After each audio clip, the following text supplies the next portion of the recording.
O exorcismo de Marta foi um dos casos mais complexos da luta contra o mal. Foi um exorcismo que levou de 7 a 8 anos para ser feito e libertar o corpo de Marta de um grupo de demônios que o possuía. E o que chama mais atenção é que se trata de um caso real que foi reconhecido pela Igreja Católica. Mas antes de irmos ao caso, eu peço para que você deixe o like agora no início do vídeo, se inscreva no canal se não for inscrito e ative o sininho de notificação. E se tiver algum caso que você queira ver aqui no canal, deixe nos comentários. Agora vamos ao caso.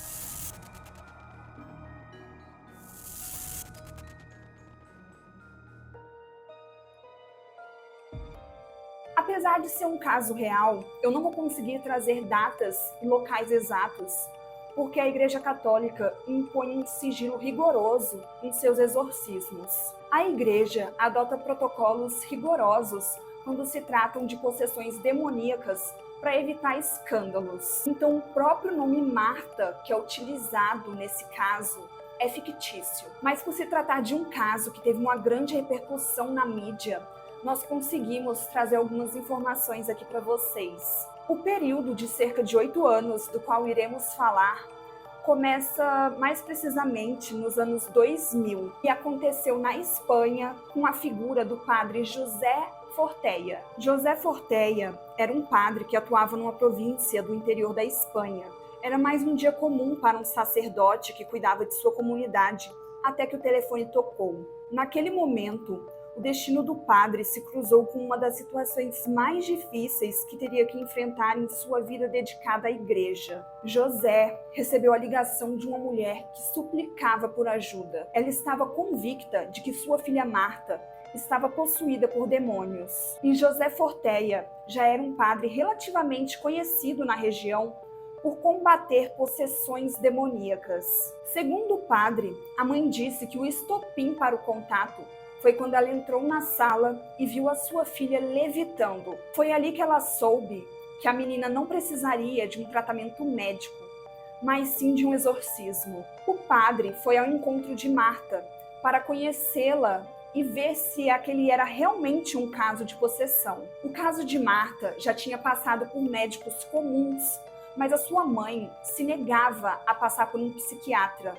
E isso deixou a igreja com o pé atrás. No passado, era muito comum que doenças mentais fossem confundidas com possessões demoníacas. E a falta de clareza no diagnóstico podia fazer com que um exorcismo fosse praticado de forma desnecessária e a vítima fosse privada do tratamento correto. E como os rituais de exorcismos podem ser muito intensos, algumas pessoas chegam a óbito. E com o avanço da medicina, essa situação foi gerando cada vez mais estresse e mídia negativa para a Igreja Católica. Era a verdadeira batalha entre a ciência e a fé. E como o tratamento psiquiátrico de Marta já havia sido recusado, o padre precisava tomar todas as precauções. Ao sondar a vida de Marta com sua mãe, Forteia descobriu que se tratava de uma filha única, com um pai ausente e fortemente influenciada pela mãe. Marta era uma mulher que morava em uma província distante na Espanha,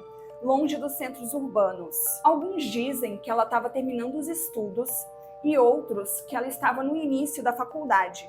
Então era uma mulher jovem. Como a mãe dela era uma mulher extremamente devota, ela acabou criando uma filha com medo do mundo. Também foi relatado para o padre que Marta havia se envolvido com um rapaz da idade dela e ele acabou se apaixonando. As amigas de Marta alegaram que esse rapaz era envolvido com magias ocultas e costumava fazer feitiços para conquistar Marta, mas não há nenhuma comprovação sobre a existência desse rapaz. Alguns dizem que isso não passa de uma história que inventaram para assustar Marta, que era filha de uma católica fervorosa. O fato é que depois de saber dessa história do garoto fazendo rituais macabros, Marta começou a se sentir mal. Ela tinha febre alta, dores de cabeça e costumava suar muito. A mãe de Marta contou ao padre que ela foi piorando até ter um mal súbito e dar entrada no hospital. A internação da garota logo começou a chamar a atenção de todos os médicos.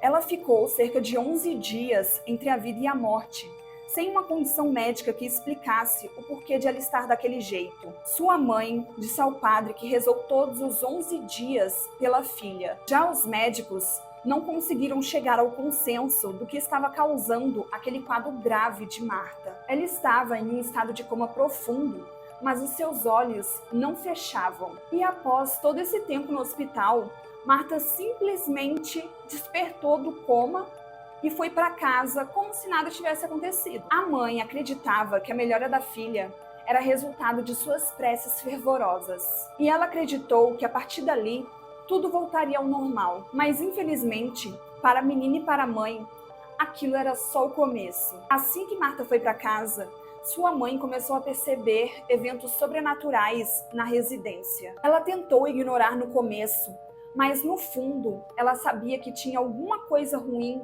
rondando a sua filha e que ele não tinha ido embora. Ela contou ao padre que sempre que passava perto de sua filha, sentia uma presença ruim e o ar congelando sua espinha. Outros comportamentos estranhos da jovem incluíam não querer ir à missa e também não conseguir ficar perto de artefatos religiosos. Ela começou a se incomodar muito com os crucifixos e as imagens de santos que sua mãe tinha em casa. O comportamento de Marta também mudou e ela começou a ficar cada vez mais agressiva. A mãe relatou ao padre que, apesar de recusar o tratamento psiquiátrico, ela chegou a levar sua filha em um psiquiatra. E de acordo com ela, quando o psiquiatra viu a garota, ele recomendou que elas procurassem uma igreja. O padre explicou para a mãe de Marta os requisitos para iniciar um exorcismo espiritual. E era necessário, antes de tudo,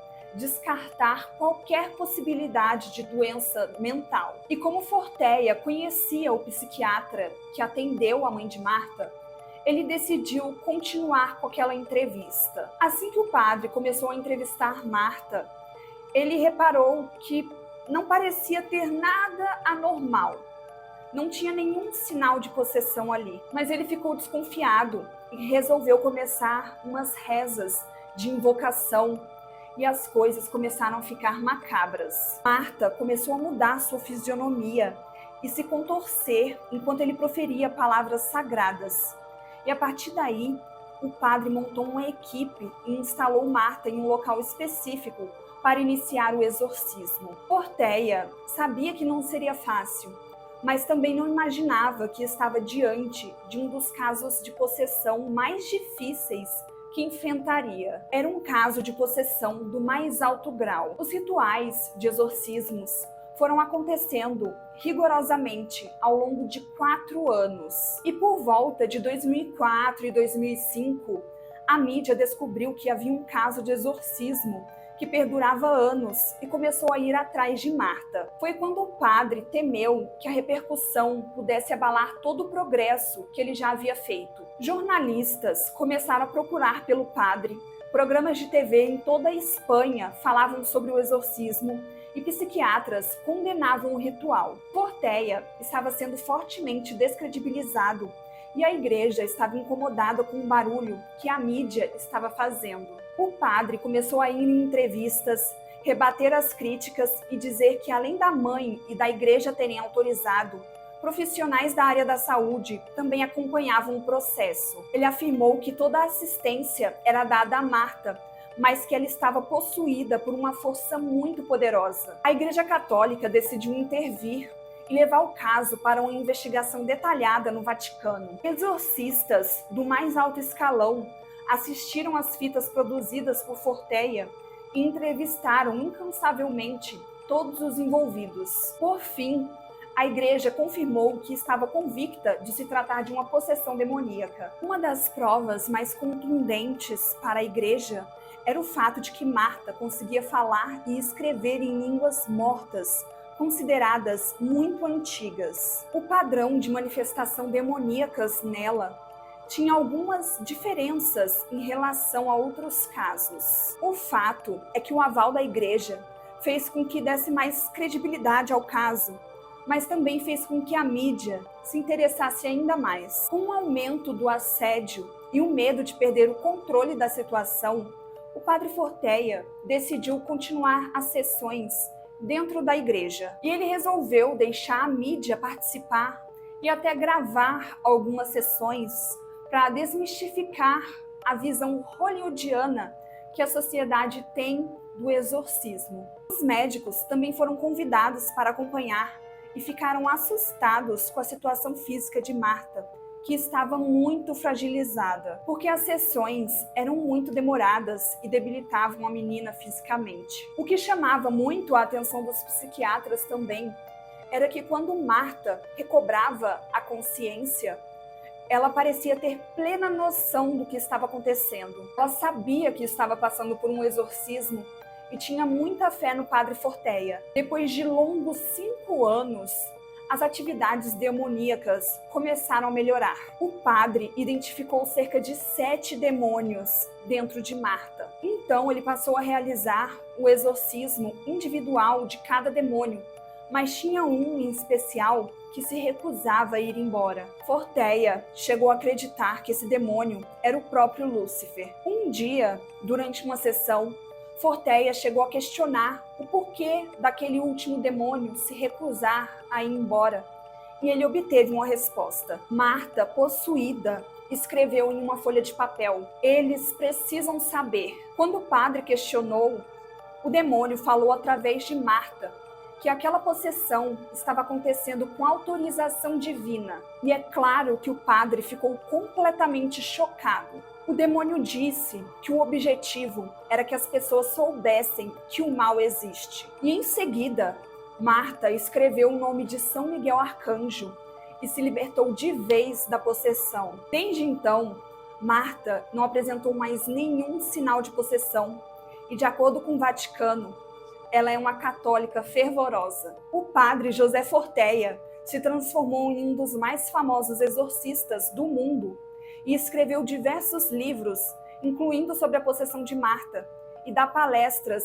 em nome da igreja até hoje. A Igreja Católica também mudou bastante os seus protocolos em relação aos exorcismos durante os últimos anos. O resultado é que cada vez menos rituais são feitos oficialmente, mas ainda há muitos casos clandestinos acontecendo pelo mundo. Para o professor do Departamento de Ciência da Religião da PUC de São Paulo, Edim Abu Mansur, o exorcismo está longe de ser consenso dentro da igreja. Ele também diz que o exorcismo não é uma prática exclusiva de religiões cristãs, tendo rituais semelhantes em diversas religiões e culturas. É uma maneira das pessoas lidarem com o que acreditam ser um mal encarnado em sua força maior. Sempre que pode, o padre Forteia diz que o exorcismo de Marta foi uma das mensagens mais poderosas que o céu deixou para o mundo e faz questão de avisar: o diabo não tem forma, é uma das criaturas divinas mais belas criadas por Deus, mas que se desviou e tornou-se maligno. Bom, gente, esse foi o caso de hoje e eu espero que vocês tenham gostado. E há diversos vídeos do padre Forteia dando entrevistas em televisão e também trechos de simulações e até partes mesmo do próprio exorcismo que foi gravado circulando pela internet. Então, quem tiver curiosidade, é só dar uma pesquisada. Eu confesso que eu não fui atrás dessas imagens porque eu não acredito, mas também eu acredito, não sei dizer, não sei explicar direito. Então, eu prefiro não ir atrás de certas coisas porque eu tenho um pouquinho de medo. E eu me despeço por aqui, nos vemos no próximo vídeo. Até mais. Tchau!